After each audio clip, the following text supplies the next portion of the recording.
Bismillahirrahmanirrahim. Alhamdulillahi rabbil alamin. Wassalatu wassalam ala al-mab'uthi rahmatan lil alamin. Nabiyyina wa habibina wa qudwatina Muhammad ibn Abdillah wa ala alihi wa sahbihi wa man sar ala nahjihi wahtada bihadihi wastanna bisunnatihi ila yaumiddin, amma ba'du. Muslimin dan muslimat, para jemaah, para pencinta ilmu sekalian, pencinta Al-Quran dan Sunnah, Assalamualaikum warahmatullahi wabarakatuh. Alhamdulillah, pada pagi ini 12 Jun 2023 kita teruskan pengajian kita dalam tafsir surah Al-Balad, surah yang ke-90, juzuk yang ke-30. Ayat yang kita akan baca bermula ayat 11 sehingga ke akhir surah. Dalam ayat-ayat yang kita baca ini, Allah Ta'ala gerakkan kita supaya banyak melakukan kebaikan, bantu orang, melepaskan orang hamba dimerdekakan, menggembirakan anak-anak yatim dan orang miskin dengan bantuan-bantuan yang penuh ikhlas. Tidak ada sebarang ambil kesempatan ataupun apa saja, kita tolong sungguh-sungguh. Kemudian Allah Ta'ala nyatakan kepada kita golongan yang menerima surat tangan kanan dan golongan kiri, wal'iyazubillah. Jadi para pelajar yang ada tafsir pimpinan Ar-Rahman edisi Jawi, muka surah 1398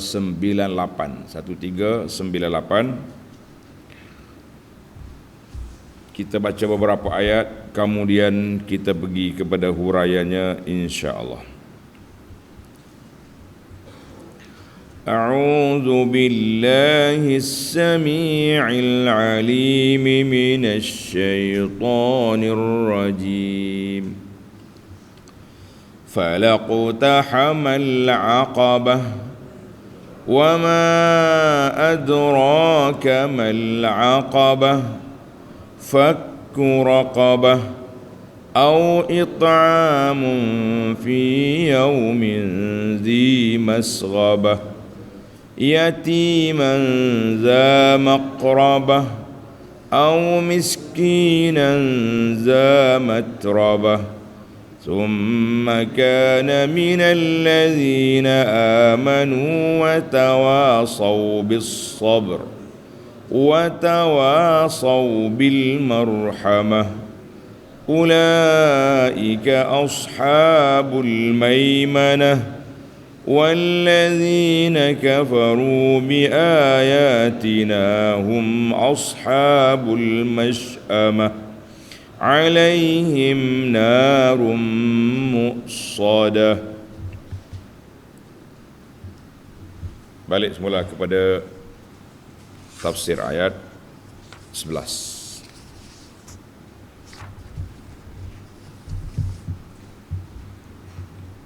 Falaqtahamal 'aqabah. Dalam pada itu manusia tidak memilih jalan kebaikan, merempuh masuk mengerjakan amal-amal yang tinggi darjatnya di sisi Tuhan itu. Tak sih, mereka tak pilih. Ayat ini, tengok ayat sebelumnya, ayat 10. Munasabatul ayat.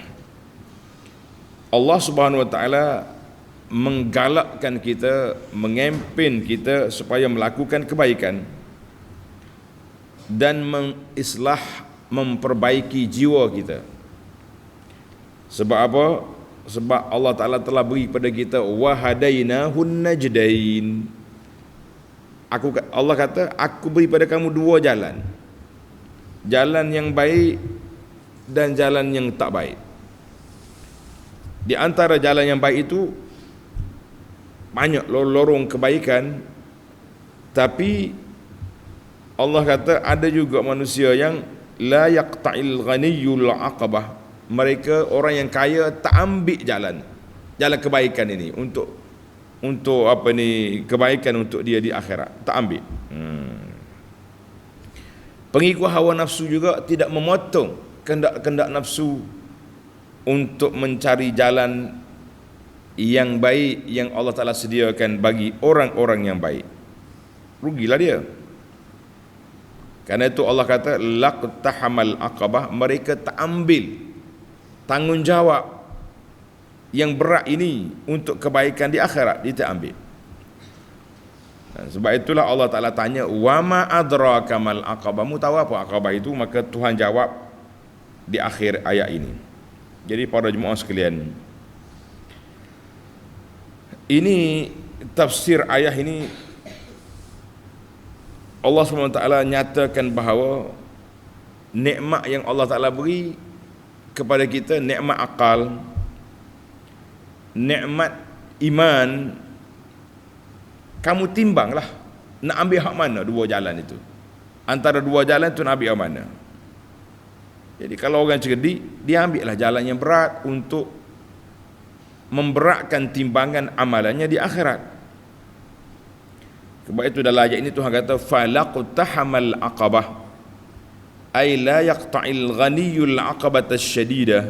Orang kaya tak ambil risiko, tak ambil jalan yang berat. Pasal tu dia kata aqabah, makna aqabah ni macam teluk gitu. Kita kena naik untuk melepasi dia. Tapi orang kaya-kaya ni tak ambil jalan ni. Seolah-olahnya mereka tidak melawan hawa nafsu untuk melakukan kebaikan. Nafsu ni bakhil dia, sayang kepada duit, sayang ke nak infak pun sayang, nak tu sayang, maka kita kena lawan. Itu bagi orang yang nak pilih jalan yang baik, wahadainahun najdain, dia kena lawan nafsu dia. Maka Allah SWT tanya di sini supaya kita faham. Jadi al-aqabah ni macam teluk, macam tempat tinggi yang kita kena naik. Maka ulama mengatakan aqabah itu ibaratun anil a'malis salihah, ibarat daripada amalan-amalan soleh, amalan baik yang Allah senaraikan dalam ayat yang berikut. Tengok ayat. Wa ma adraka mal aqabah, dan apa jalan yang engkau dapat mengetahui apa dia amal-amal yang tinggi darjatnya di sisi Tuhan itu. Apa dia amal? Ai wa ma adraka ayu syai'in tilkal aqabatul azimah. Apakah amalan, apakah itu tempat tinggi yang Allah Ta'ala suruh kamu naik untuk mengambil pahala yang besar itu? Apa dia? Banyak kali dah ana ulang kalimah wa ma adraka, apa yang kamu tahu. Maka Allah akan jawab. Tapi kalau datang soalan wa ma yudrik, apa yang kamu boleh tahu, dia tak jawab. Macam mana nak tahu jawapan? Kita kena baca keseluruhan ayat-ayat baru boleh jumpa jawapan. Itu dia panggil hikmah. Wa ma adraka wa ma yudrik. Banyak kali dah kita ulang. Maka dalam ayat ni Allah tanya wa ma adraka mal aqabah. Mu tahu apa aqabah itu? Awak tahu apa? Tanda pelajar. Nombor satu, kebaikan yang Allah Ta'ala suruh kita ambil tu. Yang pertama, fakku raqabah. Nombor satu, fakku raqabah, di antaranya bagi orang yang mampu ialah memerdekakan hamba sahaya. Takhlisul insan min riqil ubudiyah, kita bebaskan seorang manusia daripada belenggu perhambaan. Manusia ni dalam dunia ni, bukan dalam Islam saja, dalam dunia ini sistem perhambaan sudah ada. Jangan kata Islam ni ganah lah, kalau orang lawan dia kak kalah peperangan jadi hamba. Awak kena tahu, perhambaan dalam Islam ni satu lorong saja. Lorong mari daripada mana? Mari daripada peperangan. Bila mereka tewas, kita ambil dia jadi hamba. Itu je. Tetapi pintu abwabul khuruj, pintu nak keluar daripada perhambaan cukup banyak. Saya akan senarai nanti dalam fawaid, kita akan sebut pintu-pintu nak membebaskan hamba itu daripada perhambaan cukup banyak. Ini yang dikatakan keindahan Islam. Keindahan Islam yang kita mesti belajar dan kita kena tahu. Sebab apa? Sebab Allah Ta'ala masuk mudah, masuk payah, keluar mudah. Tapi orang kafir tu dah dalam sistem yang orang kafir, hamba ni boleh beli gitu ya, boleh jadi diperhambakan, kemudian jadi hamba, lepas tu jual, dan susah nak merdeka. Kita kata itu sistem orang lain. Islam tidak mengajar macam tu. Manakah dalil Allah Ta'ala menggalakkan supaya kita merdekakan hamba? Boleh tak? Dalam hadis, wa an Abi Hurairah radhiyallahu anhu anin Nabi sallallahu alaihi wasallam qala man a'taqa raqabatan muslimatan a'taqallahu bi kulli 'udwin minhu 'udwan minan nar hatta farjahu bi farjihi. Siapa yang merdekakan tengkuk seorang muslim, mana bebaskan dia daripada perhambaan, Allah Ta'ala akan merdekakan semua anggota kamu daripada api neraka, sehinggalah faraj dengan faraj, maknanya dilepaskan. Allah, hadis ni rawahu al-Bukhari wal lafzu lahu wa Muslim. Tengok ni, banyak lagi hadis-hadis kita ringkaskan. Hadis-hadis yang menggalakkan supaya merdekakan hamba banyak.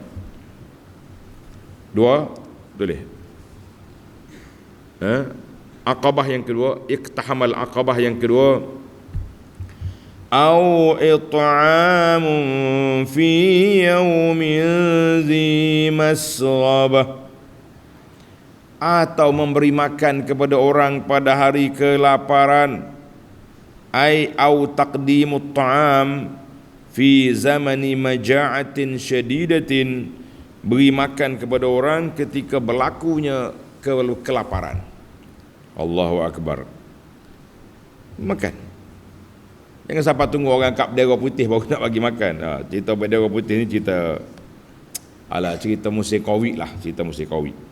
Ada orang buat bendera kerana nak bantu, ada orang akak bendera kerana nak main politik, macam-macam cerita yang berlaku. Kita tak usah campur hal orang. Yang kita naknya, kita beri makan kepada orang ketika lapar. Mana-mana waktu saja beri makan. Kita tengok di mana berlakunya kebuluran, di mananya berlaku kelaparan, alhamdulillah kita bagi bantuan. Sekarang ni anda tengok banyak NGO ada ramai sahabat-sahabat yang kita kenal yang ikhlas, yang boleh dipercayai. Dia buat bagi hantar bantuan ke sana sini, kita tolong, masuklah duit dalam tu. Tapi jangan lupalah pesan yang Abu Anahnya, jangan lupa membantu keluarga yang terdekat. Dia panggil silaturrahim. Takut terlupa ni hidup bagi ke orang lain, anak-anak diri terbiar. Kita kena mula dengan keluarga kita dulu. Lepas tu baru pergi jauh-jauh, luar negara, luar negeri, semua boleh berlaku. Pergi bagi bantuan kepada siapa? Orang lapar. 3, tapi jangan bantu ke geng-geng scammer ni. Allahu Akbar. Ada orang kuliah muncullah dia dengar ceramah ke tak tahu, duduk main minta derma situ. Atau WhatsApp ni hari-hari ada ni. Dia ambil nombor kita ni, dia hantar mari.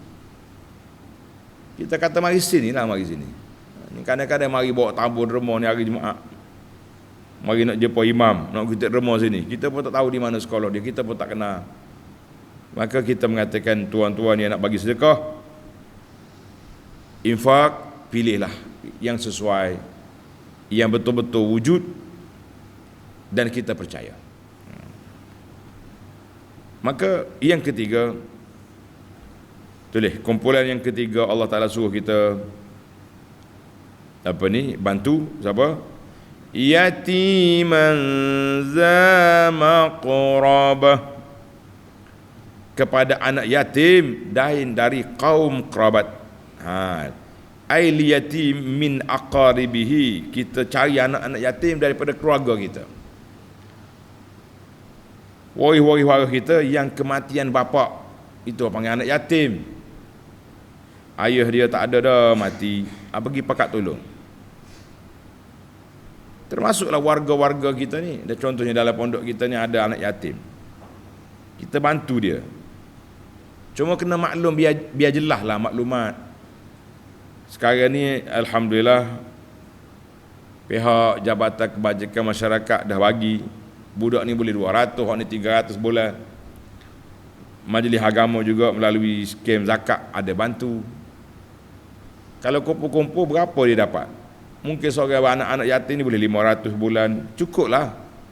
Jadi tak payahlah kita buka tabung lain. Jadi jangan lebih-lebih sangat. Ambil sekadar cukup keperluan dia, jangan tak cukup.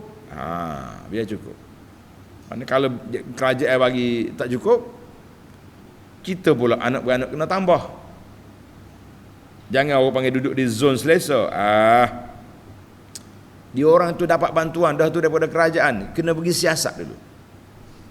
Jabatan bagi berapa? Keperluan dia berapa? Barulah kita tambah yang tak cukup.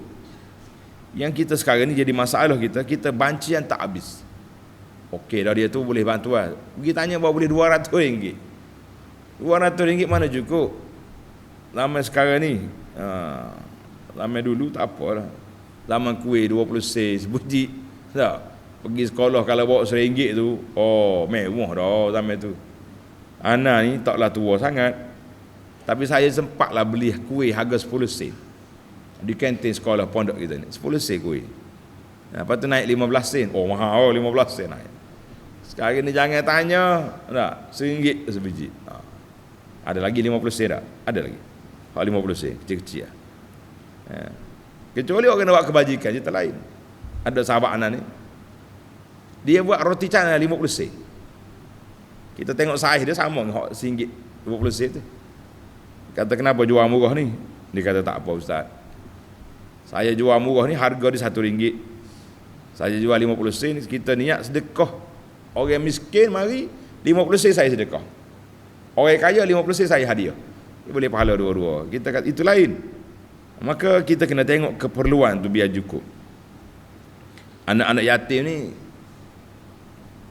Jadi tadi baru ni kita dah sebut muhasabah kita kepada pengendali rumah-rumah anak yatim. Biar betul duit-duit orang bagi tu biar kebajikan anak yatim. Jangan anak yatim ni ambil hak lebih-lebih je, hak besar-besar tu ambil ke penganjur. Hati-hati awak. Makan harta anak yatim ni bukan senang. Alladzina ya'kuluna amwalal yatama zulman innama ya'kuluna fi butunihim nara. Siapa dia makan harta anak yatim dengan cara tak baik, zalim, dia makan dalam perut dia api neraka. Kita pun tak berani nak buat rumah anak yatim. Takut kita tak sempat nak apa? Nak jaga dia. Orang yang mampu jagalah betul-betul. Kamu dipertanggungjawabkan oleh Allah Azza wa Jalla dengan tugas yang kamu ambil. Tapi biar betul-betul ikhlas. Yang keempat, au miskinan za matrabah. Au miskinan za matrabah, atau kepada orang miskin yang terlantar di atas tanah. Apa dia atas tanah ni? Ai la syai', tak ada benda dia. Orang miskin, rumah dia pun duduk atas tanah. Ka'annahu lasiqa bit turab. Macam dia duduk atas tanah lah, orang panggil duduk atas tanah dia ni. Tak ada benda, tak ada gapo.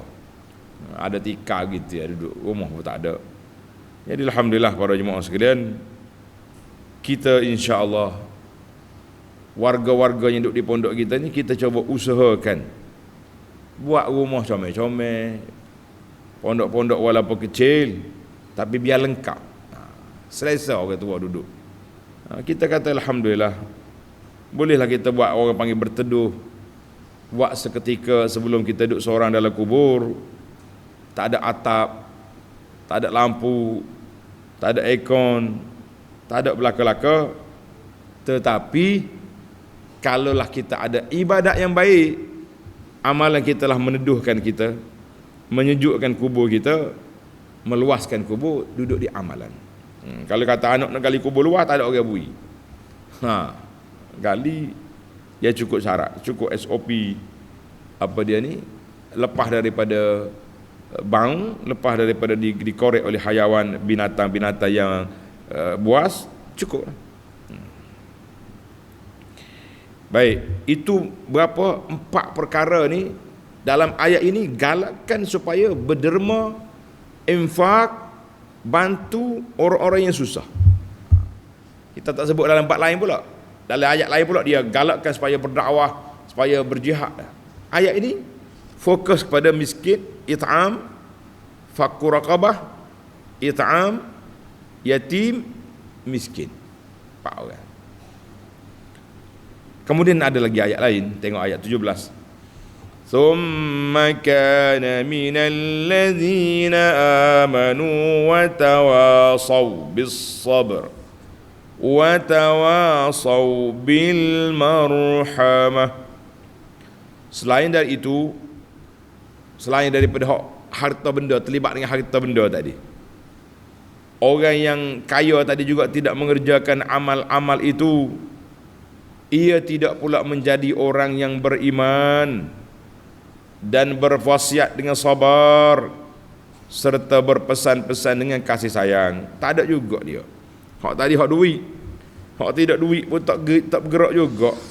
Jadi kita kata rugi banyak lah awak ni. Semua benda tak ada belaka. Ai summa innal munfiqa ma lahu fi fakir riqab.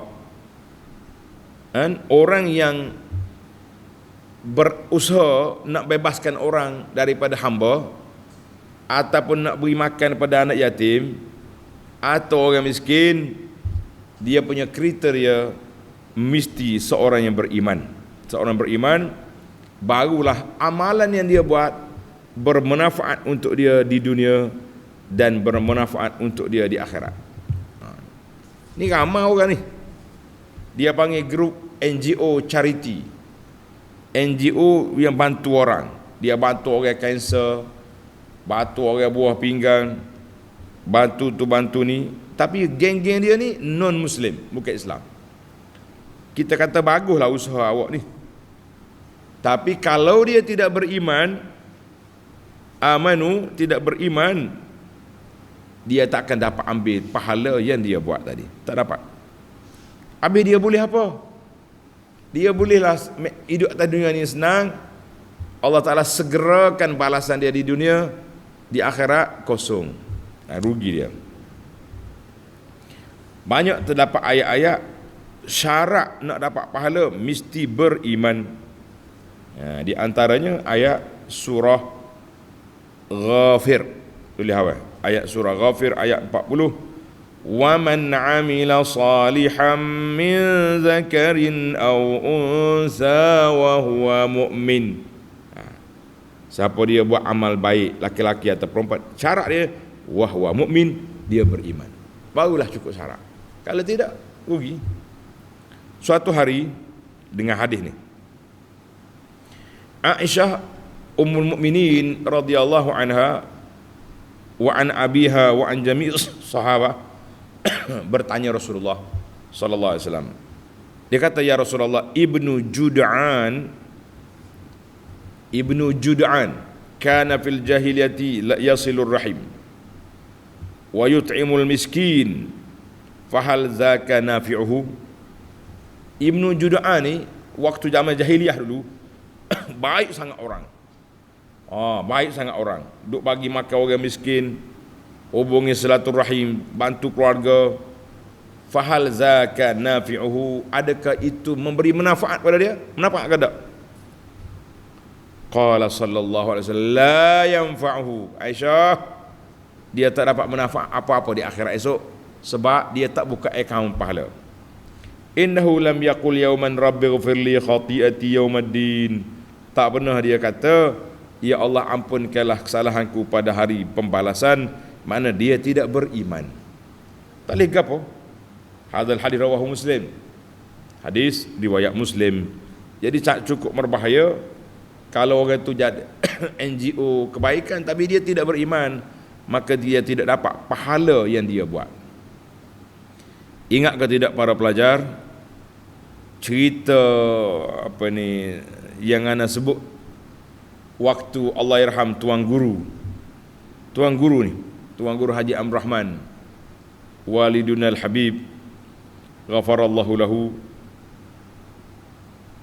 ketika nak bina pondok ni, tanah pondok ni dia sepadan dengan estate Sungai Durian ni.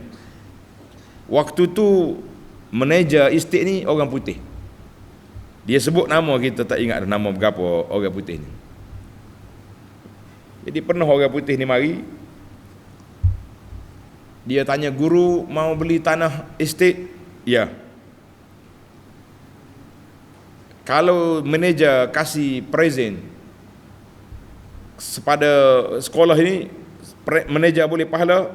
Hai, orang putih tanya nak pahala. Kata di arwah ayah ni, ya, manager boleh pahala. Tapi manager tak boleh terima pahala sebab manager belum ada akaun.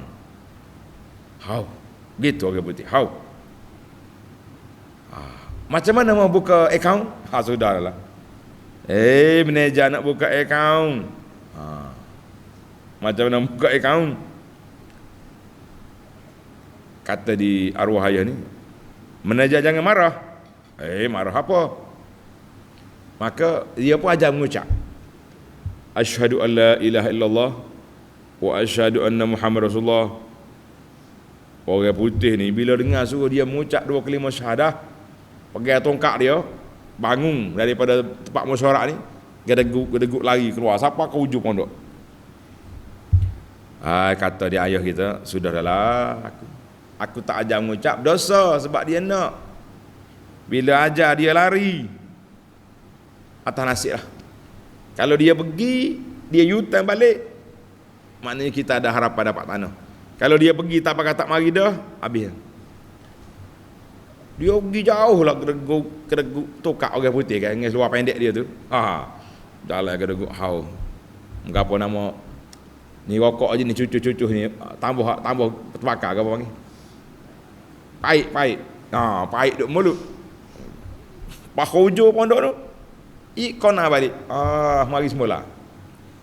Alhamdulillah. Mula aja tengok, orang putih mari pula dah.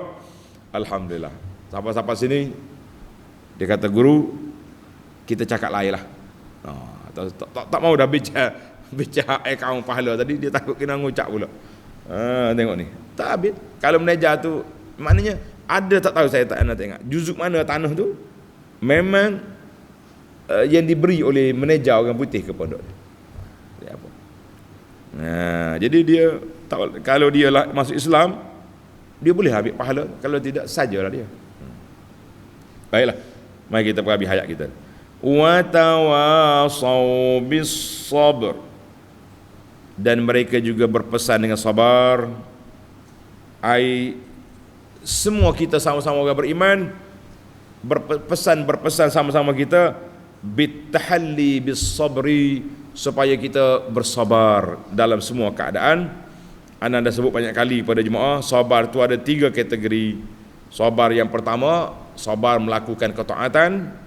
Sabar yang kedua, sabar meninggalkan maksiat. Sabar yang ketiga, sabar menghadapi musibah, ujian. Sabar.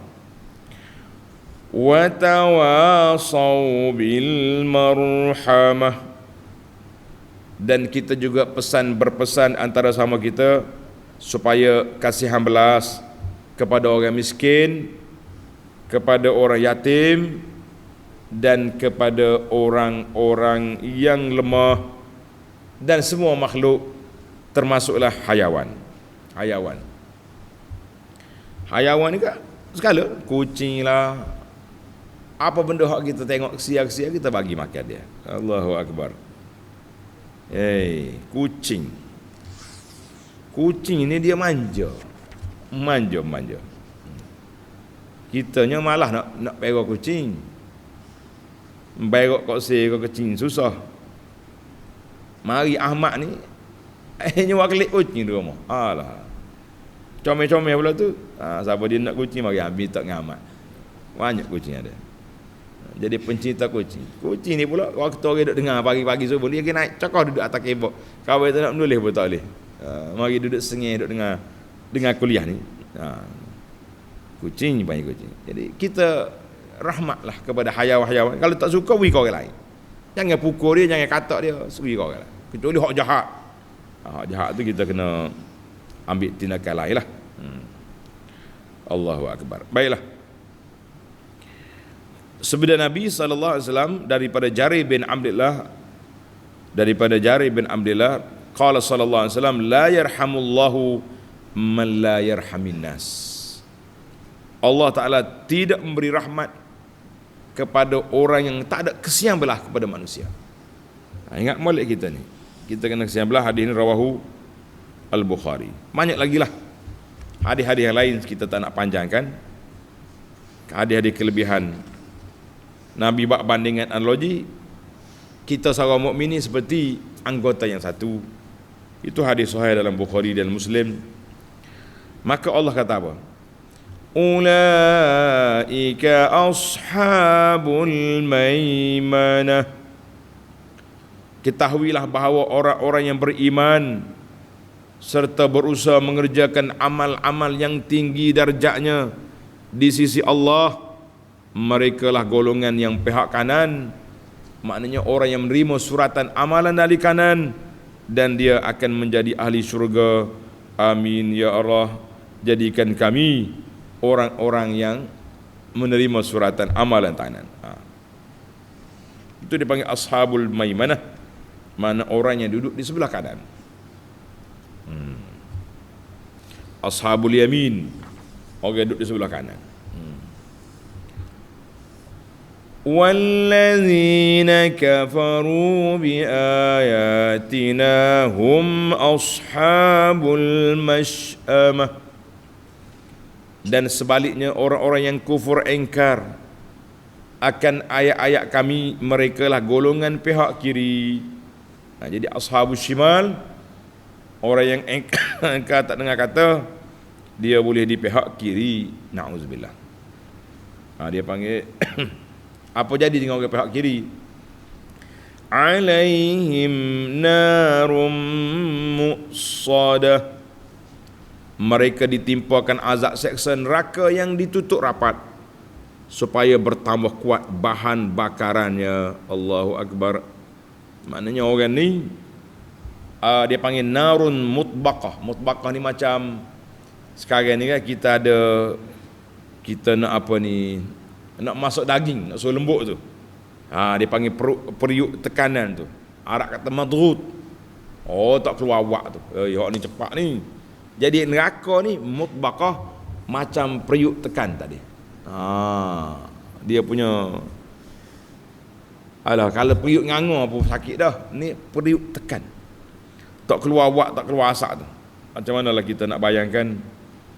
Yang betul bagi kita sekarang ni berusahalah menjauhkan diri daripada perkara-perkara yang dimurkai oleh Allah Azza wa Jalla, supaya kita selamat di dunia, aman di akhirat. Amin ya rabbal alamin.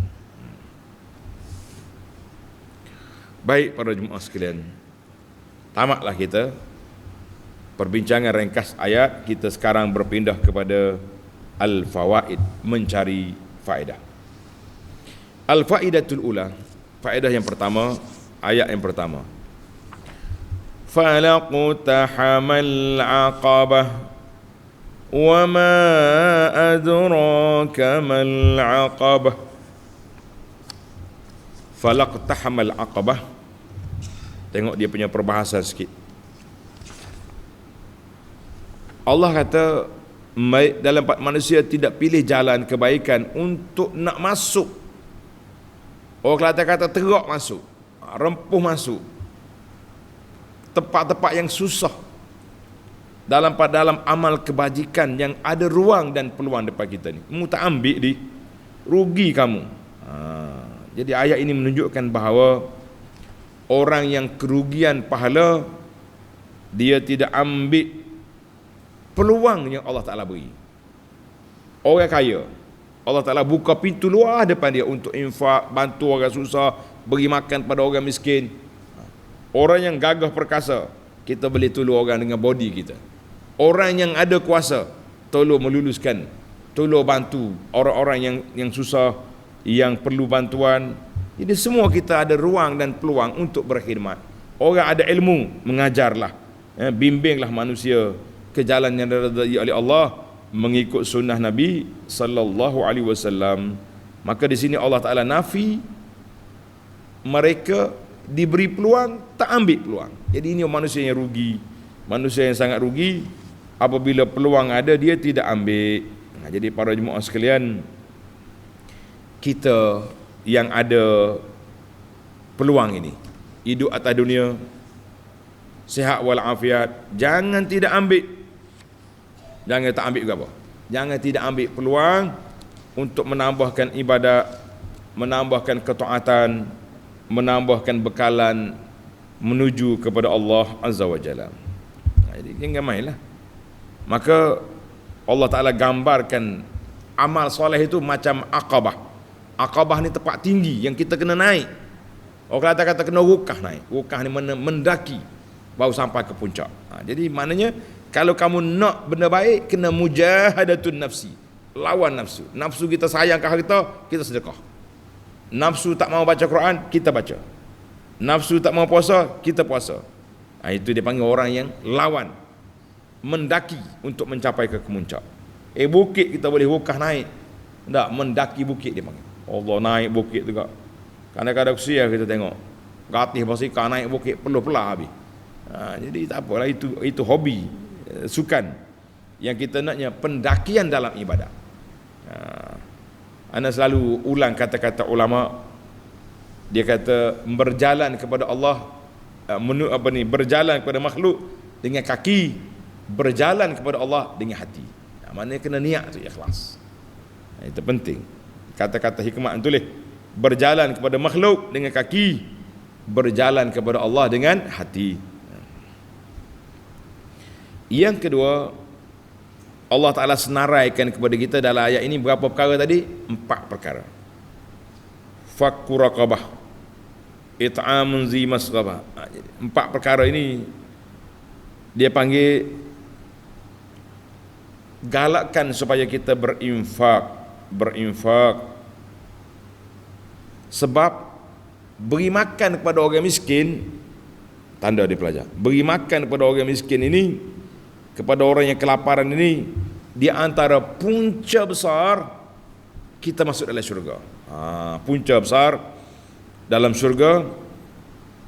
Dalam hadis yang sahih, Nabi SAW bersabda, ittaqun nar walau bisyiqqi tamrah. Buatlah dinding, tembok pemisah di antara kamu dengan neraka, walaupun dengan sedekah setengah biji tamar. Ibaratnya walaupun sedikit, sedekah itu di antara, infak itu di antara sebab yang membentengkan kita daripada api neraka. Kita nak suruh jauh daripada neraka, buat. Lebih-lebih lagi kita beri makanan ketika susah. Allahu Akbar. Orang kena bencana, lapar, rumah dia terbakar, tempat kita ni sehari dua ni banyak berlaku banjir, rumah tenggelam. Jadi kita pergi bawa makanan. Kita tahu dia ada duit, dia kaya, duit banyak dalam bank, tapi masa tu, masa susah. Anak selepas daripada banjir 2014 ni, untuk rekod anak-anak kita ni, pelajar-pelajar yang baru kena pengajian kita ni, pondok kami ni 24 Disember 2014 telah dilanda banjir besar. Masjid kita ni hampir tingkat 1, tinggal sekaki lagi nak naik tingkat 2. Punya tinggi. Selir kapur kita ni runtuh semua. Buat lain. Seorang toke Prabu kawasan kita ni, kalau saya sebut orang kenal dia. Dia kata, Ustaz bayangkan duit dalam poket saya ni penuh. Sebab duit dia jual gitu, tak ada masuk bank lah. Bank terkelai air ni bawa dia poket. Waktu saya pergi tempat pusat bantuan ni, nak minta air sebotol pakak marah, mu kaya. Dia kata aku kaya duit tapi aku nak makanan hari ni, nak mak Allah. Saya kata terkesan kita. Apa-apa NGO yang duk kira duit banyak. Hari ni hari orang lapar. Duit ada nak buat apa? Takkan nak makan duit. Tengok. Dia punya kata-kata, dia kata ustaz, mereka buat nanya dengan saya, sementara saya ni tokek, tak saya bagi bantuan. Ingat masa tu dia susah. Dia miskin masa tu, tak ada makanan. Air terputus, bekalan makanan tidak ada. Dia kata duit banyak dia poket saya ni, nak pergi beli mana ada kedai. Allahu Akbar. Kita kata jangan main-main. Kita sedekah di saat orang susah lebih besar daripada pahala sedekah orang senang. Hati-hati tuan-tuan. Yang ketiga, ni Allah Ta'ala sebut kepada kita, summa kana minal ladzina amanu wa tawasaw bis sabri wa tawasaw bil marhamah. Maka ayat ini Allah Ta'ala galakkan supaya dua sifat ni kita kena ada. Kita orang beriman sentiasa berpesan kepada dua perkara, sabar, tadi saya dah sebut 3 kategori sabar tadi, dan juga bersifat rahmat, kasihan belas kepada hamba-hamba Allah Ta'ala, makhluk-makhluk Allah, itu dia panggil kasihan belas. Jadi sekarang ni orang duk sibuk dengan rahmah, menu rahmah, berapa rahmah lah, itu cerita politik, tak usah dia ambil kira. Kita ni bersifat rahmat dalam semua perkara, berhormat dalam perkara, kan? Jadi kita buat apa yang kita ada, rahmatan, bagi, tolong. Orang ada ilmu, rahmat dia mengajar. Orang ada duit, rahmat dia infak. Orang ada kedudukan, rahmat dia bantu. Semua rahmat ni boleh berlaku. Kita kata alhamdulillah. Maka sifat at-tawasi, sifat berpesan-pesan dengan kebajikan, dengan kebaikan ini sifat orang mukmin. Orang mukmin itu kerja dia. Jadi jangan yang kita tak mahu hari ni menjadi satu budaya dalam masyarakat. Dia panggil budaya bongkar membongkar. Habis. Pakak cari video kesalahan orang ni, gomo, entam. Mari video salah orang ni pula, tiba pula. Dalam Islam diajar kita at-tabayun. Tabayun ni maknanya minta penjelasan, minta huraian kalau ada khilaf-khilaf ni. Zaman kita ini sudah bertukar daripada tabayun kepada tibayun. Pakai tibay. Asal kau orang bukan geng kita, pukul. Kadang-kadang dia duk mukul orang ni di Facebook ke apa benda ni, orang cerdik-cerdik nampak. Ada ilmu lah dia tu. Ilmu Al-Quran ke, ilmu pensyarah ke. Tapi bercakap macam budak-budak netizen yang tak mengaji ni. Malu kita kepada masyarakat, tuan-tuan. Maka dia panggil sifat at-tawasi, berwasiat dengan rahmat ini, berwasiat. Maka dua sifat ini kena ada dalam kehidupan kita, iaitulah sentiasa berpesan-pesan sebagaimana Allah Ta'ala beri kepada kita dalam surah Wal Asri itu, illal ladzina amanu wa tawasaw bis sabri wa tawasaw. Baik, maka yang keempat ni kita ni, yang keempat at-tawasi ni, al-hasu ala tawasi birrahmati ma'as sabri. Kalau kita nak wasiat rahmat, kita kena sabar. Dia kembar dua ni. Sebab apa dia kembar? Banyak ni. Dalam surah Wal Asri, wal asri inna insana lafi khusr illa allazina amanu wa tawasaw bil haqqi wa tawasaw bis sabri. Dalam ayat ini wa tawasaw bis sabri wa tawasaw bil marhamah. Maka kenapa dia kembar dua ni? Sebab orang nak bersifat rahmat, kesian belah pada orang, dia mesti kena sabar. Orang sabar je boleh bersifat rahmat. Kalau tidak, tak jadi. Maka Allah Ta'ala ajar kepada kita, la budda an yasbira wa an yarham. Orang yang boleh sabar tapi bersifat rahmat, itu orang berani. Itu orang berani. Sama juga Allah Ta'ala sebut dalam Quran, muqaranah di antara solat dengan zakat. Apa ni? Aqimus salah wa atuz zakah. Kenapa dikembarkan solat dengan zakat? Sebabnya orang yang solat hubungnya dia dengan Allah. Orang yang keluar zakat hubungnya dia memang untuk Allah, tapi untuk kegunaan pakai miskin. Itu dia panggil dua sabar. Sabar dengan rahmat. Kena ada dua-dua. Zakat dengan solat. Maka Allah SWT beri kepada kita 3 perkara: solat, zakat, sabar. Solat, zakat, sabar ni, itu dia panggil maslahah seorang individu, 2 dimensi. Hubungan dia dengan Allah, hubungan dia dengan makhluk. Dia kena baik dua-dua. Atas bawah semua kena baik. Ada orang ni baik dengan Allah saja, tapi dengan makhluk tak baik, tak boleh. Dia solat kuat, tapi dengan orang cengeng, kata orang tak betul. Ataupun baik dengan orang, tak baik dengan Tuhan, ada juga.